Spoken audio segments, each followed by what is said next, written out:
Hello, everybody. I'm Steve Kristal.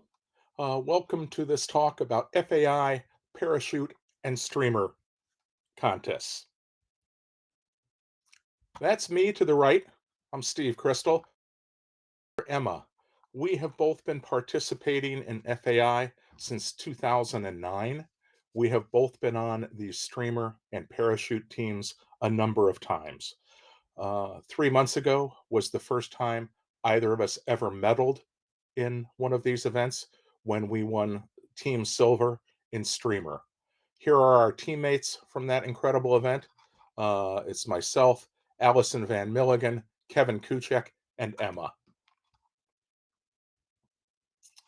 Let's start out with the nomenclature. S6 and S3. All of these FAI events have these numbers. How do you remember what they are? Well, for streamer, it's very simple. Six. Streamer. You can't forget that.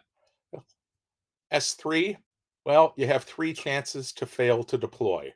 Uh, that is the key to this event, and we'll talk much more about that along the way. Both of these events are very similar. That's Terrell Willard in the photo, putting his model in his tower. Terrell did that fantastic presentation yesterday on parachutes, and I'm going to talk very little about parachutes because just listen to Terrell. He is the absolute expert at it. The rules for both of these events, streamer and parachute, are very similar, and that's why we're covering both of them here. The rockets have specific size requirements. They must be at least 500 millimeters tall, and half of that length has to be 40 millimeters in diameter. Now, it turns out that a Big Bertha actually meets the requirements, and you could certainly use a Big Bertha to try to qualify for the parachute event. For streamer, not so much, and we'll talk about why. Also, in FAI competition, boat tails are okay for these events. At the actual events, the rockets are measured, and we will be doing the same thing at the flyoffs in Missouri. You bring your rockets up beforehand, they get measured, they get a little tag put on them, and they get signed by the judge, and you're good to go. The rules are that for both of these events, you have to fly 3 rounds, 3 flights, but you're only allowed 2 rockets. Now, these are our Russian friends here. You can see they have a few more than 2 rockets, but they actually registered their whole team all at once. For the fly-offs in Missouri, we allow the competitors to actually have 3 rockets. Why is that? Well, because these are flown in rounds, and trying to recover these rockets by yourself between rounds is very, very difficult. So we allow 3 for the fly-offs. In both S3 and S6, the final score is the sum of your 3 flights. Unlike NAR, FAI events are flown in rounds. The first round is longer than the 2 subsequent rounds. First round may be an hour. The subsequent 2 rounds are 45 minutes each. You must fly one of your rockets in the round. If you have a problem in the first round and you can't get your first flight off, you may not launch 2 in the second round. You get 1 flight per round. And at these events, there's a lot of people flying. There's 3 people on your team, 25 teams. That means that 75 people are going to try to launch their streamer or parachute rocket within that launch window. It means that picking air is much more difficult. You may hold up your paddle to fly and have to wait 3, 4, 5 minutes in the queue to actually go. So there's a significant element of luck involved in these events as well. Each of the 2 events, both streamer and parachute, have maximum durations.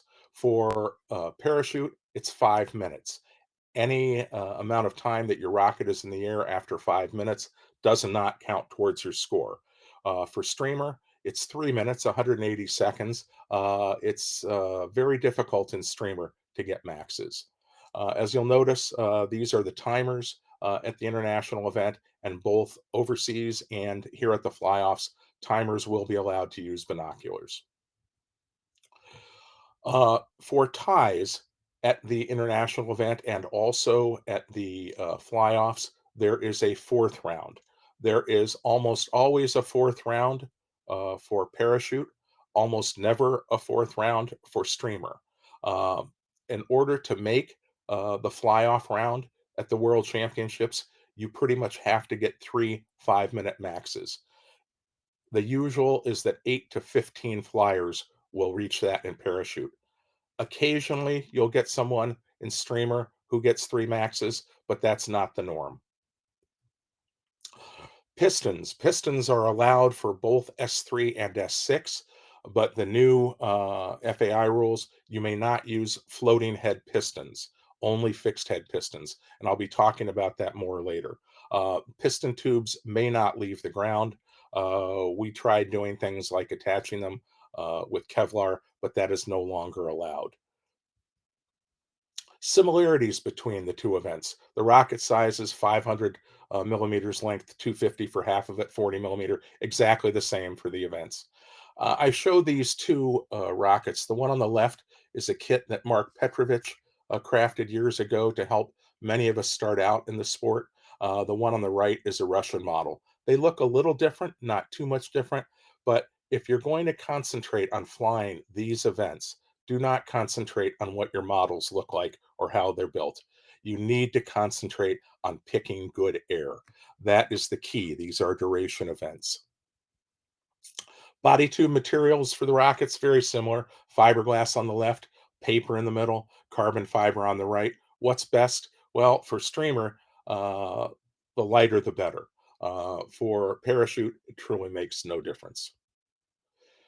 Mandrels to be used for these. The mandrel at the top is a male mandrel. They used to be available through NARTS, no longer. They generally cost $100 plus. You can use them for making fiberglass. You can use them for building paper models. Uh, my best suggestion at this point is try to find somebody who was a previous flyer who might have one that you can use. The mandrel seen below is a female mold, way more sophisticated, far more expensive, as much as $1,000 to have one of those made. Um, Tim Van Milligan on his Apogee website has a truly fantastic 5.5 hour instructional video of how to use those. The basic concept is you lay up the fiberglass or carbon fiber in each side. A inflatable balloon is then laid down the middle. The two halves are closed. The balloon is inflated, and you let it cure, uh, making for some very smooth airframes. Other similarities, nose cones, a wide variety. They can be fiberglass, they can be vacuum formed, they can be carbon fiber, and a wonderful Chris Flanagan paper nose cone that only he can make is up here to the right. Fins, all the usual. You've got balsa, you've got carbon fiber, you've got glassed balsa, you've got glassed foam. Lots and lots of differences. I'm not going to show you how to make any of those. Very similar to what you do in your regular rockets anyway. Pistons. The rules have changed for piston plugs, ejection plugs. Uh, it it used to be that these were allowed to fly free out of the rocket, no longer. From left to right, that's a European piston. Talk to Matt Steele. He has a collection of dozens of different kinds of European pistons. The second one is the kind the Russians use, particularly for streamer. They're longer, which helps their streamer to sit more towards the upper end of the rocket, helping with the stability. Then the three foam plugs are an open cell foam and then two closed cell foams. I want to give you an idea of how important weight is for S6. Several years ago, my daughter made the team in S6, and our friend Terrell Willard cut plugs out of ultralight foam and sent them to Emma to use. And he weighed them and marked them in 1/100th of a gram. Now, I know that's hard for people to believe, but weight is that important in the streamer contest. Shot cords, Kevlar, internally or externally. The new rule about the ejection plugs not being allowed to fly free. means that people are having to come up with a new way to do this. I came up with a way, which I'll show you in a little bit, that seemed to work, but I've only flown it once. Kits. There are currently kits available. I put the one up on the left because it warms my heart. So many of us started with these kits from Mark Petrovich, um, and they were absolutely beautiful, very inexpensive, and he did them just for the love of the sport and to get more of us involved. The kits to the right, that is one of Tim Van Milligan's kits. It is absolutely good for these events. It's the International Thermal Sailor. Uh, Great instructions on how to build it. A little bit heavy for streamer, but the bottom line is Emma and I have made the team using heavy models in the past. There's an element of how good is your streamer and do you catch good air. So that's very important in this event. And Tim's kits, it's wonderful they're available. Also, Galactic Manufacturing, Mike Nowak, will have some kits made out of cardstock that will be available hopefully by the 1st of March. And there are also, you can look online, Russians, Chinese, Serbians, who will all make rockets for you. Remember that S3 and S6 are duration events. The key is picking good air. You cannot get a 5-minute flight out of any parachute rocket unless you get into a thermal. There's a number of great articles online. George Gassaway, his site hosts one. That's that link there. I highly recommend reading it. And then there are aids to learning to pick good air, streamer poles, which you routinely see at NAR contests, bubble machines, which are a favorite of George's, and I think just kind of liven up the atmosphere. And then there's kestrels. These are the little weather machines that most of us who use them use to look for rising temperatures as an indication of when to fly. Specifics now, specifics about the streamer event. S6 is the simplest event to fly.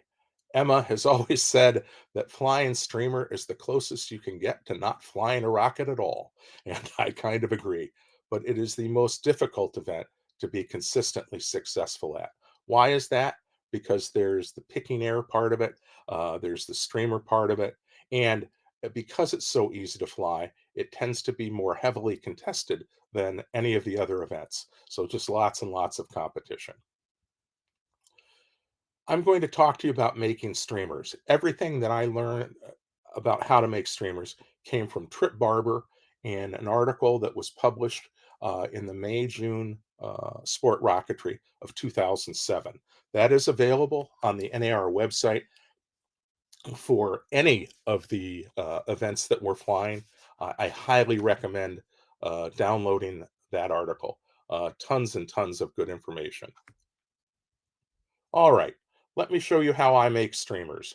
The material I use is Mylar, 1 mil Mylar. That's the most common. You can use lower weight Mylar, but it tends to not hold folds as well. Higher mil weights hold folds okay, but they weigh more, so your model won't go as high. You can purchase big rolls like this of Mylar either online or at gardening hydroponics stores. For FAI, the rule is the streamers must be 10-to-1 ratio. Some flyers use a variety of sizes, 5-inch, 6-inch, 4-inch. Uh, I have done that over the years and have completely settled on 5 by 5 inch. Why? Just because that's what has worked for Emma and me. You can use non-Mylar, and you will see it at the flyoffs in Missouri, but honestly, in Europe, you almost never see it. Why is that? Because the flapping Mylar is just so visible that it is a tremendous aid to your rocket being timed for a longer amount of time. This is how I make streamers. These are the things that I use. That big long thing in the middle, that's the roll of streamer material, 50 feet by 50 inches across. This completely ridiculous 48-inch long ruler that I bought at Harbor Freight only for this. Very inexpensive, but it really helps in drawing the lines. You'll see why in a second. You need a Sharpie, and then instead of using scissors to cut out the Mylar, I use a wrapping paper cutter. There's different kinds, but the benefit of this is that you don't get any stopping along the way. If you use a scissors and you have to reposition it, you often get little jaggies there. And with Mylar, those can lead to a point where the Mylar will tear. Using the wrapping paper cutter, you get a completely smooth cut all the way up the strip. So I highly recommend it. They cost almost nothing. Here is me measuring this out. Obviously, you have to clean off your kitchen table, which can be a problem for some of us. And then I measured these out into 10 50-inch long streamers. I use my wrapping paper cutter to cut out the strips. And then I dust the streamers. I do not believe, if I remember correctly, that Tripp's article suggested this, but when I first started making them, you make these, you roll them up, you squeeze them between metal, and then you bake them in the oven. I found that when I unrolled them, oftentimes the mylar would have melted to itself and would tear holes in them. I started using some baby powder on them, dusting both sides, and I no longer have that problem. You don't need much, just make sure that they're covered so nothing sticks. And as you see here, you do both sides. The picture to the right shows one of the 5 by 50-inch strips laid out on the table. Now, in terms of rolling them up, you can simply roll that whole thing up. But I tend to fold it in half, as you see at the left, and then I crease it, and then I actually fold it again. Why do I do this? Well, because you've gone from 50 to 25 to 12 and a half inches, and it's just way quicker to roll up a 12 and a half inch streamer. Here is how I roll them. The picture at the left shows using a skewer to do it. You can do that, but I actually discovered it's much easier to use a coffee stirring stick that's flat on both sides because you can actually start it folding and then it rolls up. Way, way easier to get these started, especially when they're covered. They're Mylar, which is slippery enough and covered in talcum powder, so can be very difficult to get the roll started. But that's how I do it. Then an added benefit is that once you have it pretty much rolled up, you can use that little coffee stirring stick as a crank, and you can crank it even tighter. Now, there's a happy spot. You crank it as tight as you can because you want that roll as small as it can be, but you still need to have it not so tight that you can get the stick out. So you can play with that.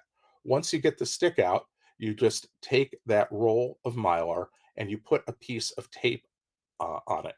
I tend to use the less adhesive blue tape because once you squeeze these down and bake them, regular masking tape can be a little harder to get off. All right, so I've made a number of the mylar rolls, and then the material to the right is what you use to clamp them down. In the bottom right of that picture, you can see two flat plates of aluminum. That's absolutely the best. It makes it the easiest. I also use, sometimes when I make lots of them, cut pieces of aluminum angle iron, both big pieces and smaller pieces. They definitely work, but they're a little bit more fidgety to work with. So what you do is you're going to place a couple of streamers. On some of these, I can do as many as three at a time. And then I am going to put the two pieces of metal on both sides and clamp them down.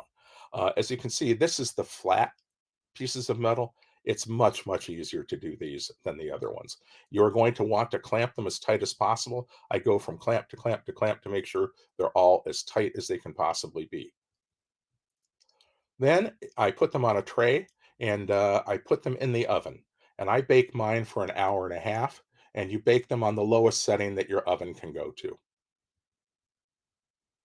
Once that's done, let them cool, take them out, and you have these flat little sandwiches of streamer. All right, the next step is attaching an attachment point to your streamers. Now, the NAR rules and FAI rules are different for this. In the FAI, you may have a stiffener in the end of your streamer. You may also use a yoke. I currently have an RFP up on the NAR site suggesting we get rid of this rule change because nobody has any idea what really works better. This is how I make mine. They've been successful for me. Others do things differently. So I cut the .040 carbon fiber rod into strips just shorter than the 5-inch mylar. I use like 4 3/4 inches. Why? Because I don't want any of that carbon fiber sticking out beyond the end to create a snag point for the streamer.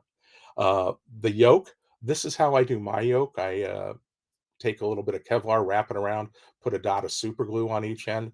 I've never had one let loose. Uh, then I tie a loop, an attachment loop. I tend to do mine towards the middle of the streamer. Others will say that you should go to the 3/4 position. Others insist that it must be at the end. I'm not going to get into that fight. This is what has always worked well for me. I then take that yoke that I've made and I lay it out on a piece of mylar tape, the silver kind or other color that you might want to use. I then take the end of the streamer and I put it up onto the tape, right to the upper edge of the tape, and I then flatten it down. So as you can see in the second picture, you can see the rod sticking up a little bit. I then trim off the end of the streamer just to make it smooth, and I use a second piece of mylar tape that I put over the top just to secure it. Once I've done that, I then trim the tape down so nothing is overhanging the edge, and that's what my streamers look like. I will tell you, I have become very fastidious about not letting anything stick over the edge. Why? Because I have actually DQ'd streamers. Emma has DQ'd streamers. You would think it's not possible, and boy, do you feel dumb when you do it, but it is actually possible. So you do need to practice this and just try to avoid anything that can cause your streamer to hang up.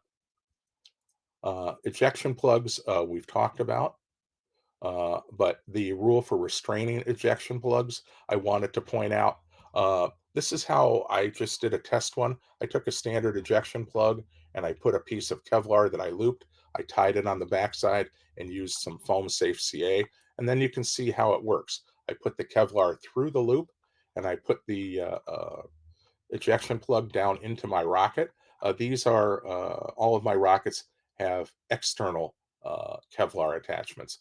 And you can see the picture on the right is the one that I just test flew, and it worked fine. Although I did hear from Terrell Willard that he tried one similar to this, and he had a problem with it. So it's just something you're going to have to play around with. We really don't have any experience at this point. All right, packing the streamer. Like I said, it is possible to DQ this event. So this is the technique that I have come up with, somewhat similar to what Terrell shows for parachutes. I use a scrunch method. I do not roll up the streamer. From the end away from the attachment side, I just scrunch it, scrunch it, scrunch it. And then the last 5 to 6 inches of the streamer up near the attachment point, I use to smoothly roll around the streamer. The key is that on the backside, away from the attachment point, it is now completely smooth there. And once I put it into my rocket, that's where I will put all of my shot cord, and you can see how I do that. I'm also showing off to the right Emma and my very favorite rocketry tool. It's these ridiculously large forceps that you can buy at Harbor Freight for virtually nothing. We've used them for years, and we start to shake if we go to pack up a parachute or a streamer and we don't have those immediately at hand. But you can also use the other things that Terrell shows in his video, either a straight stick with a notch in it or other kinds of forceps. All right, getting ready to launch these rockets. You've got it all set up. Almost everybody uses pistons, and you almost always get the streamer models back. The other nice part is that very little prep is needed. So the rounds for streamer are the easiest. And as always, pick good air, put good air, pick good air. But being mindful of the fact that there's lots of other people flying, and you can't wait till the end of the round to fly. All right. Going into S3 parachute, Terrell covered a lot of this. That's Emma many, many years ago. I believe that's at Great Meadow at the Capitol Cup, and it looks like it was a successful flight.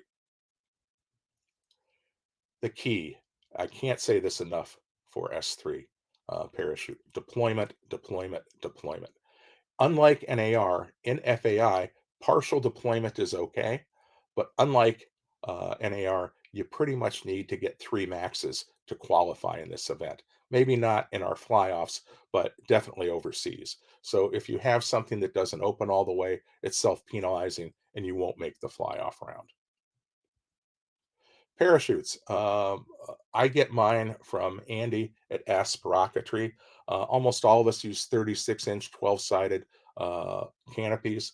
The full pre-cut canopies, like I said, are available from Asp. Terrell talks about making parachutes. He is as successful at this event as any flyer we have. And I tend to use plastic parachutes for practice. Shroud lines, again, you can use cotton, Kevlar, nylon. I find nylon is the best. I believe that that's what Terrell recommended as well. All right. How long should they be? 1.5 to 2 times the diameter of your parachute. I always found those too long. I use a little bit shorter. Terrell recommended making each line individual and tying them to the bottom. That is definitely easier than what I do, which is one line that goes down and comes back up to the next attachment point. The one thing you absolutely do not want to use is the over the canopy egg lofter style lines. Shroud line attachment. Uh, I use 1/2 inch by 1/2 inch uh, mylar tape. I do the same thing. I learned it from Terrell to just melt the end of my nylon. I believe there was something, I'm not sure if it's in the ASP instructions, that also recommended putting a dot of CA at the end to keep them from pulling through. Realistically, do not do that. Emma and I did that, and they worked fine the first year.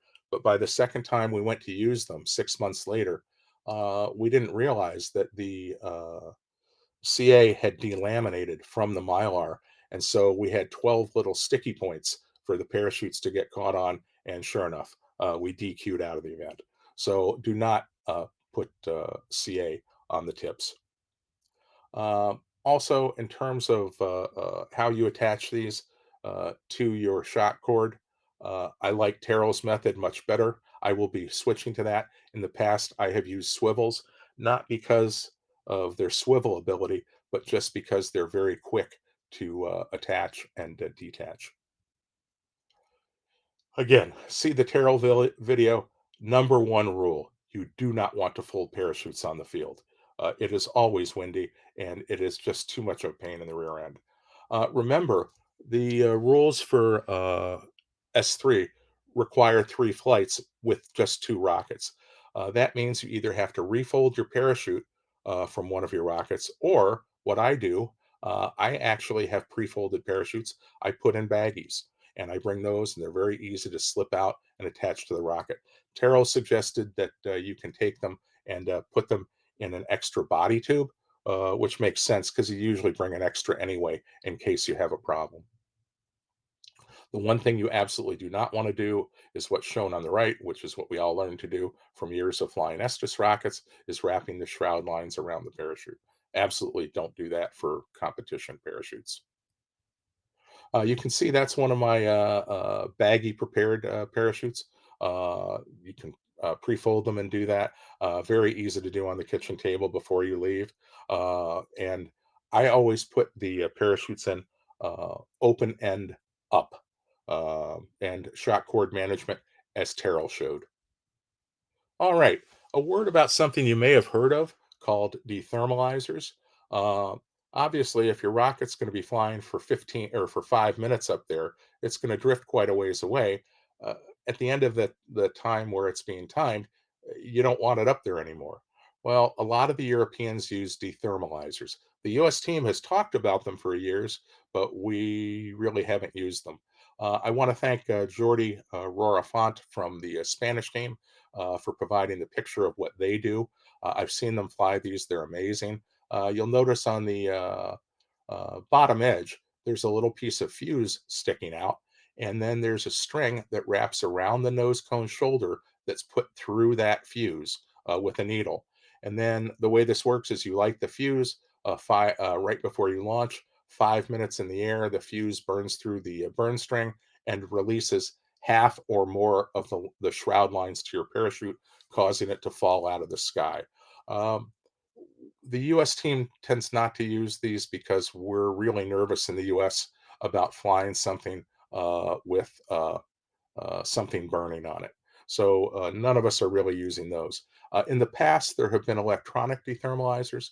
A fellow named Zitman made one years ago that's no longer available. This picture to the bottom is a electric dethermalizer, very lightweight, very small. Over on the right side, you can see it has a burn coil. These are made for free flight uh, gliders, and they may be usable on our rockets, but I don't know of anybody who has done one yet. Launch towers. I'm not going to say a lot about these. Clearly, you don't want launch lugs on these rockets. The nice part about this is your tower only needs to be one size, 40 millimeters, that you can use with streamer, parachute, helicopter. They need to be portable. There's a wide variety of ways to make them, but Tim Van Milligan and Apogee have a really nice one on their website that you use with the tripod. All I can tell you about that is do not cheap out on the tripod. I did that for years and finally stopped using tripods because they kept falling over.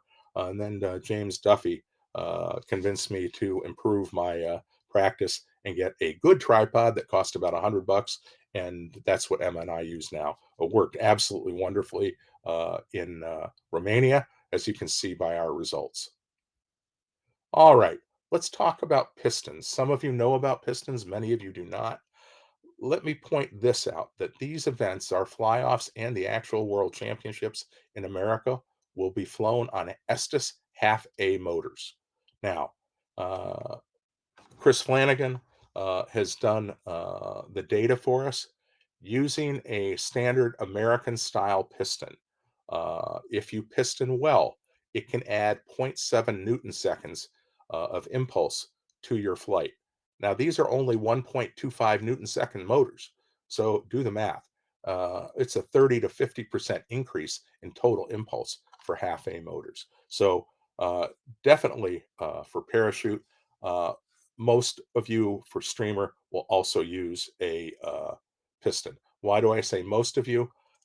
Some people fly models where the nose cones are so thin and so deformable that the difference between using a piston and not using a piston can cause the nose cone to deform and your rocket to fly off at an angle.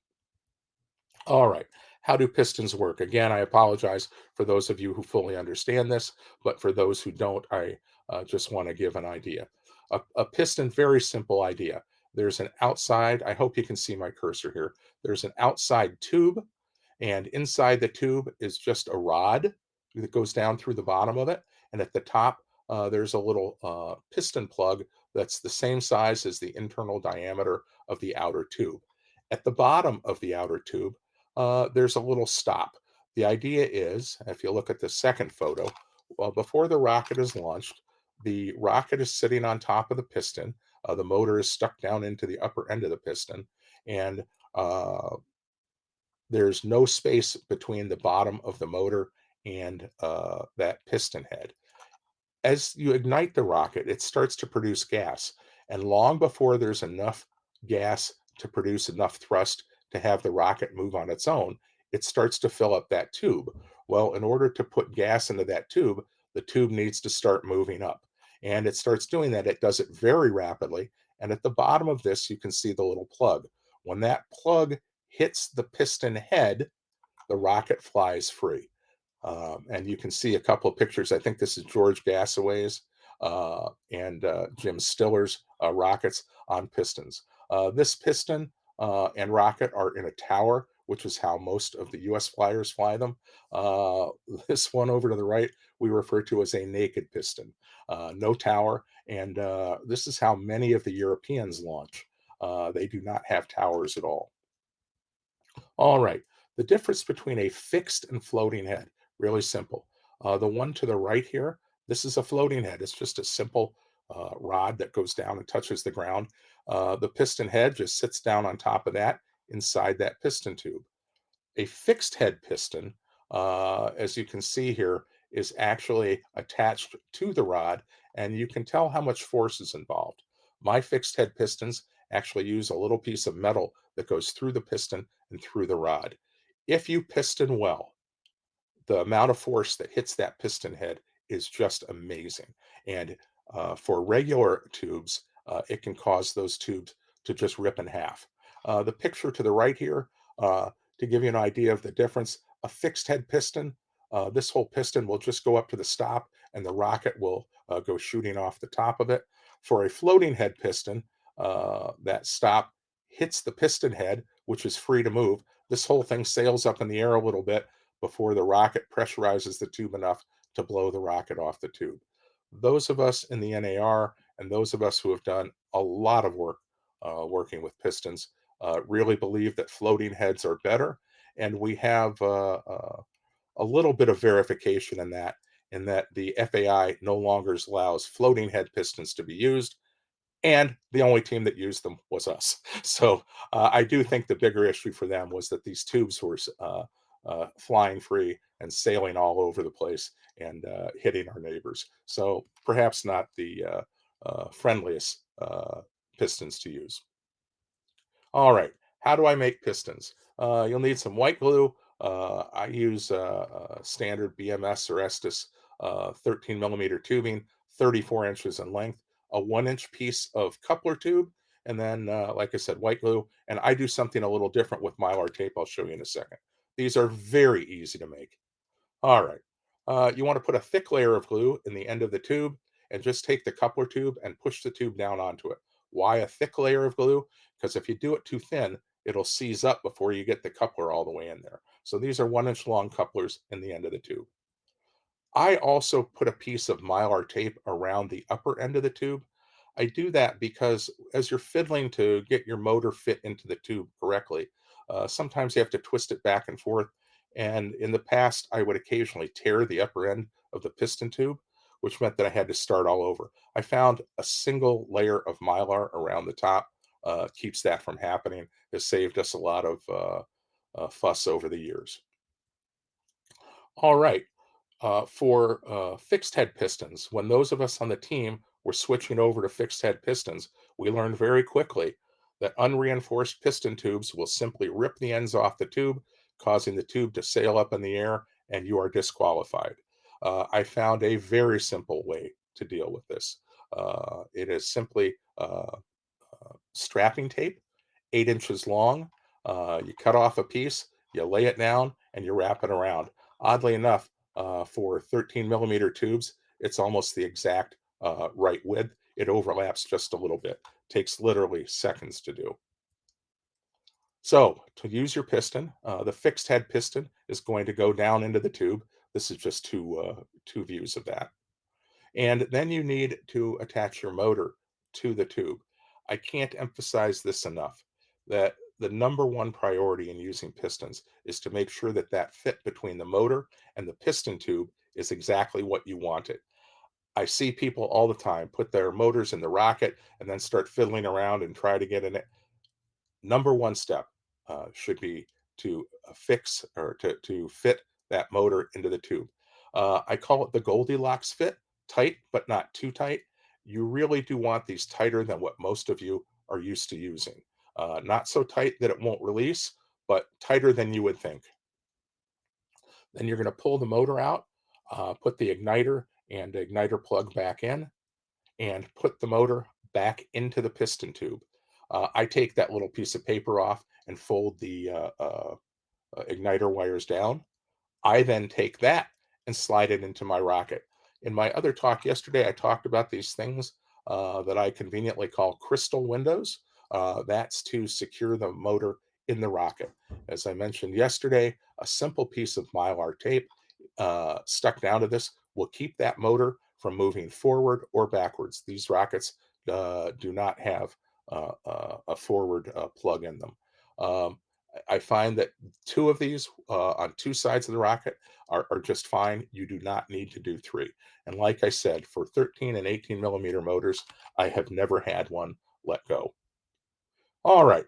So then once you've got your motor into the rocket and you've got it on the piston tube, you're going to take the whole thing out and put it in the ground. For fixed head pistons, the bottom part of this piston needs to be affixed to the ground somehow, which can make putting it into a tower somewhat difficult. So I'm going to show you this trick that many of us are using now. We have extension tubes on our pistons. There's other reason to use these. They're called air gap or buffer tubes. But the major reason I like to use them now is because they make setting all this up with a fixed head piston much easier. All of the same steps in terms of fitting the motor into the upper end of that tube, then putting that tube into the rocket. Uh, the bottom end of these tubes have a coupler. That's what's going to go into your long piston tube. And then I just use masking tape to tape around it. That's what it looks like here. You can see that there's a little extension there. Uh, that way you can put the whole piston tube and your attachment apparatus into your tower or below your tower, and you can still put your rocket into the tower very easily, slide it down into this tube with no fuss, and put a piece of tape around it. However, remember to put the piece of tape around there. I'm just saying, not like I would have ever forgotten that, but remember to put the tape there. All right, concluding. S3 and S6 are very similar. Oh, sorry about that. Very, very similar. They both use the same style rockets. You can actually use the same rockets for both events. They're both duration events. Picking good air, picking good air, picking good air is absolutely critical to these two events. For S3, at least 36-inch chutes, deployment, deployment, deployment. As Terrell suggested yesterday, and I completely agree, I use parachutes with spill holes cut in them and practice flying them not off pistons, but just on quarter A motors. Again, the most important thing in this event is getting 3 successful deployments. S6 model weight is critical and good streamers are critical. Emma and I have been very successful in this event for a long time without putting a whole lot of thought into it. Our models are not always the lightest, but these streamers that we learned to make from Trip Barber have done wonderful for us over the years. The streamers that I showed you how to make are exactly what we flew in Romania and ended up on the medal stand. All right, at the end, really easy events to fly, really hard to be good at, but every now and then, if you fly them long enough, things might work out well for you. All right, everybody, I hope I've taught you enough to be able to do these events, and I am going to stop sharing now and go to the chat.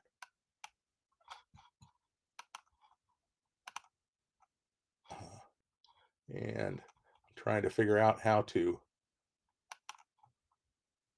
stop sharing. Okay, I think I've done that. I don't want to stop the broadcast. All right, folks, I am going to go to the Q&A if there's questions in there. Oh, okay. If somebody wants to let me know if you're hearing me, okay. All right. Why doesn't the U.S. Doug Hilson asks, why doesn't the U.S. like naked pistons? Because it's still possible for your rocket to fly off at an angle. Using the launch towers is just added safety. Uh, what kind of weight, Todd, am I seeing in paper S6 models, including the streamer? I can't tell you. And I think that the 5-inch streamers weigh about 6 grams. These models, anywhere between usually around 9 to 12 grams for the paper kind of models. Tim's paper model is heavier. I don't know exactly, 14 or 15 grams. But again, don't let that stop you. These events, Emma and I have been very successful over the years flying rockets that really aren't the lowest weight in the game. So, okay. My friend Kevin, oh, hold on, I just lost it. Uh, okay, I'm still missing Kevin's question. Uh, the new rules say that no part of the model may be attached or jettisoned. Do you know the reason behind the change? Debris concerns? Uh, I think that this was an attempt to be environmentally friendly. I know for those of us that have spent a lot of time in Eastern Europe, that seems a little difficult to believe, but I think it's a good intention. All right. Uh, Brian Music, God bless you. Yes, that is a real sounding rocket fin in the background. Uh, I have some very silly friends who can occasionally find stuff and send it to me in the mail. Uh, all right. Uh, Al de la Iglesia, who I am forever indebted to for paper rockets, asked, how about using carbon fiber piston tubes? Al, you can. All of the work that we have done, and if you remember that the picture of the three European tubes and the American tube, all of the work that we have done indicate that the lighter your tube, the better. All of that stuff that you use with carbon fiber tubes and all of those fittings at the top and the bottom, the Europeans put a spring in them, and they're running pistons that are half the length of ours. They're nowhere near as good. So, believe it or not, they over there do not have access to the kind of paper tubes that we have access to here. So that's a huge benefit to us. They're easy to use. Like I said, I might not have mentioned it, but if you use that little gap tube or buffer tube, almost all of the soot from the motor ends up in that. Virtually nothing in the lower tube. You can reuse the tubes, uh, which was really distressing to me since I have so many of those tubes, and now I'm not using them up at the rate that I used to. But I highly recommend using paper tubes. Uh, Bob asked, the last slide with the models, orange rocket on the left. Looks like it's got multiple rings. Bob, those aren't the rings. Those were what you're seeing is through the tube. Uh, you're seeing two of those Russian style ejection plugs. They generally only use one for streamer rockets, but if you buy them from the Russians, they send you with two in them to keep the models from being crushed. They're very effective. I truly believe that having your streamer more forward is a really good idea, stability wise.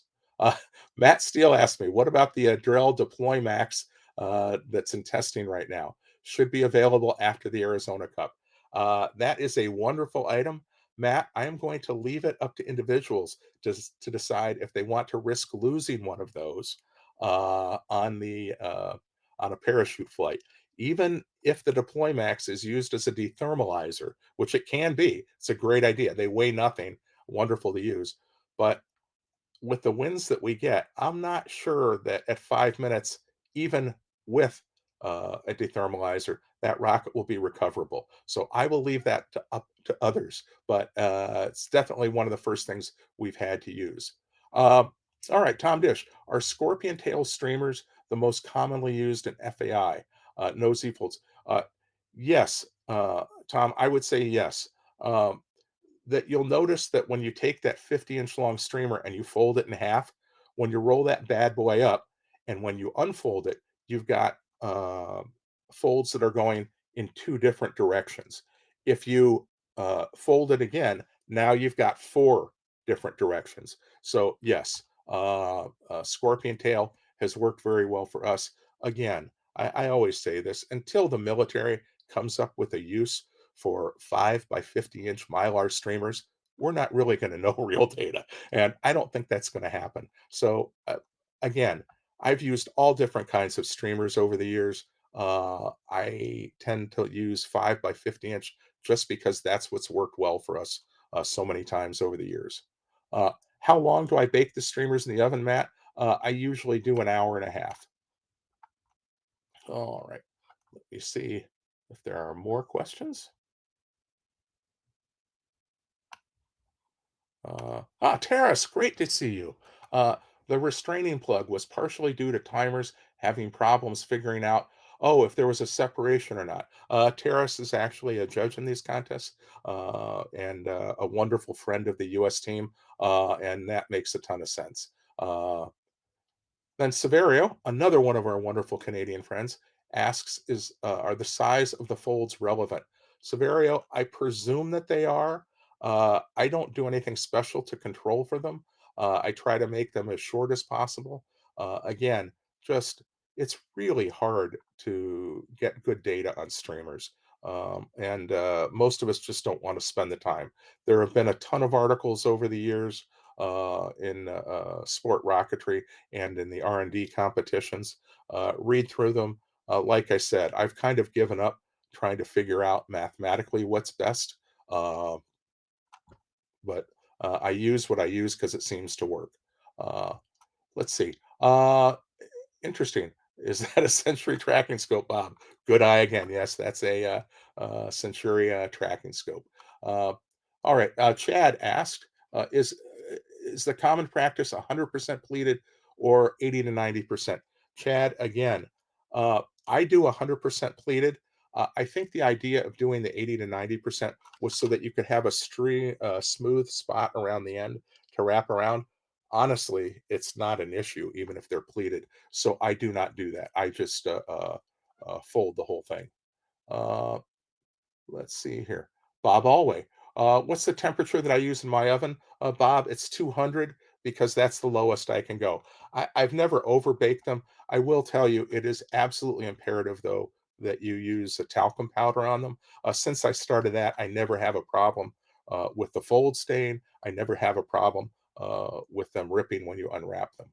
Uh, Andy, is half mil mylar good for streamers? I would say no. And I base that upon research and experience that Kevin Kuchek has done. Kevin came up with this new streamer using half mil that required a really complicated folding mechanism. I did it, Kevin did it, and we all used them one time and then stopped. I think half mil is just not strong enough to give you the kind of flapping action. Clearly, the flapping action is a combination of rocket weight and streamer material and streamer folding. Like I said, I tend to use 1 mil 5 by 50 just because that's worked. Kevin suggested to me that he had found some 3/4 mil mylar. I've not tried it yet. I may do it if it goes a little bit higher. Does that make a difference? Theoretically, yes, especially in dead air, but again, I haven't done it. Chad, percentage of length folded. I fold 100% of the streamer. Best streamer thickness is 0.5. Terry, good to see you. In the January February issue, it talks about Jay Marsh's quad fold streamer. Yes, Terry, what I showed you, Jay and I do exactly the same thing that we came to from com- completely separately. Uh, I did it out of laziness. I think Jay put more thought into it, but it's the same thing. You take the 50-inch long streamer, fold it in half, 25 inches, fold it in half again. You can either take one end and fold it down and the other end and fold it down, or just fold it in half. There's no data that suggests one is better than the other, but that's exactly what we used in Romania. And I think that Kevin was flying streamers made by Jay. Emma and I flew mine, and like you saw, we both did real well. So, uh, our participants in the U.S. team trials not going to be able to litter. Yes, we're going to follow that rule. That uh, uh, we will fly the fly-offs with the same rules except that you will be allowed to have 3 rockets. One final thing, uh, we are for the fly-offs. For the juniors, as always, they just show up and fly. For the seniors, because we're anticipating a large number of people are going to want to do this, clearly we can't accommodate 30 or 40 people all wanting to fly a streamer or parachute in a single round. We don't have the timers available. So we've come up with this way of doing it where you need to fly to qualify to go to the fly-offs. That's on the NAR website.